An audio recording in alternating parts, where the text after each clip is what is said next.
বন্ধুরা, আজ আমি নিয়ে চলে এসেছি সুস্বাদু একটা কেকের রেসিপি। সামনেই তো বড়দিন চলে এসেছে, তাই ভাবছেন কিভাবে বাড়িতে কেক বানাবো।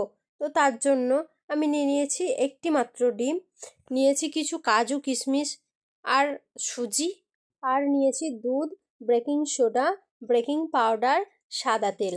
আমি প্রথমে সুজিটাকে একটা পাত্রের মধ্যে দুধটা দিয়ে মেখে নেব। মেখে নিয়ে খুব ভালো করে এটাকে ফেটিয়ে রেখে দেবো সাইড করে। এটা একটু ভালো করে ভিজিয়ে রাখলে এটা খুব নরম হয়ে যায়। তো এটাকে প্রথমে আগে দুধ দিয়ে এটা ভিজিয়ে রাখবেন।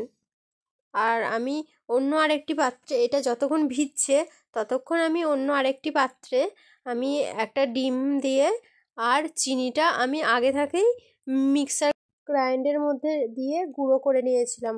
কারণ এই ডিমের মধ্যে দিয়ে চিনিটা গুলতে তো অনেকক্ষণ সময় লাগবে, যাতে করে সময়টা আমার কম লাগে, তাই আমি মিক্সারের মধ্যে আমি চিনিটাকে গুঁড়ো করে নিয়েছিলাম। চিনিটা আর ডিমটা খুব ভালোভাবে ফেটানো হয়ে গেলে আমি তার মধ্যে দিয়ে দিয়েছি পরিমাণ মতো ময়দা, 1 কাপ মতো ময়দা। তারপরে দিয়েছি বেকিং পাউডারটা দিয়েছি 1 চামচ, আর বেকিং সোডাটা দিয়েছি 1/2 চামচ, আর সাথে দিয়েছি সামান্য একটু গ্রেট করা লেমন খোসা। তো ওটা দিয়ে আমি খুব ভালো করে মিক্স করে নিয়েছি। মিক্স করে নেওয়ার পরে ভিজিয়ে রাখা যে সুজিটা রেখেছিলাম সেটা খুব ভালোভাবে ভিজে গেছে, তাই আমি সেই সুজিটাকে ওর মধ্যে দিয়ে খুব ভালো করে ফেটিয়ে নিলাম। ফেটিয়ে নেওয়ার পরে কড়াইয়ে আমি বালি দিয়ে গরম করতে বসিয়ে দিয়েছি। কেননা আমি এখানে অন্য রকমভাবে করতে পারেন, যেমন হচ্ছে নুন দিয়েও করতে পারেন। আমার কাছে বালিটা ছিল তাই আমি ভাবলাম বালি দিয়েই করে নিই। তো বালি দিয়ে ওটা গরম হয়েই গেছে। আমি ততক্ষণে একটা পাত্রের মধ্যে ফেটানো এই মিশ্রণটা ঢেলে দিলাম। খুব ভালো করে এটাকে নাড়িয়ে নাড়িয়ে ঢেলে দিলাম, যাতে করে ওর মধ্যে কোনো বাবলস না থাকে।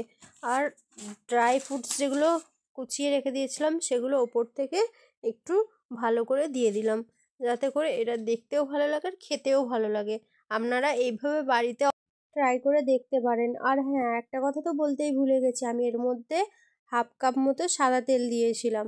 আপনাদের সঙ্গে গল্প করতে করতে আমার এদিকে বালিটা পুরোপুরি গরম হয়ে গেছে।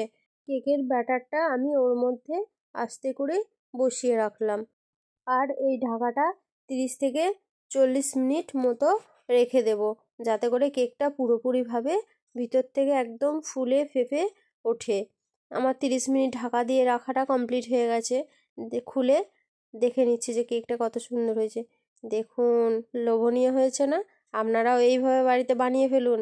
ঝটপট একটা ডিম দিয়ে বানিয়ে ফেলতে পারবেন, এমন কিছুই উপকরণ লাগে না। আপনারা অবশ্যই এটা বাড়িতে ট্রাই করে দেখতে পারেন। আর হ্যাঁ, যদি আমার এই রেসিপিগুলো ভালো লাগে অবশ্যই আমার চ্যানেলকে সাবস্ক্রাইব করবেন, আর সাথে লাইক কমেন্ট শেয়ার করতে একদম ভুলবেন না। আপনাদের এই লাইক কমেন্ট শেয়ারগুলোই আমায় ভিডিও বানাতে অনেকটা অনুপ্রেরণা যোগায়। আজকের মতো টাটা, গুড নাইট। আবার আসছি অন্য কোনো রেসিপি নিয়ে। অবশ্যই রেডি থাকবেন আপনারা। আমার মতো আপনারাও পরিবারের সকলকে কেক খাওয়াবেন বলে এরকম একটা কেক তৈরি করে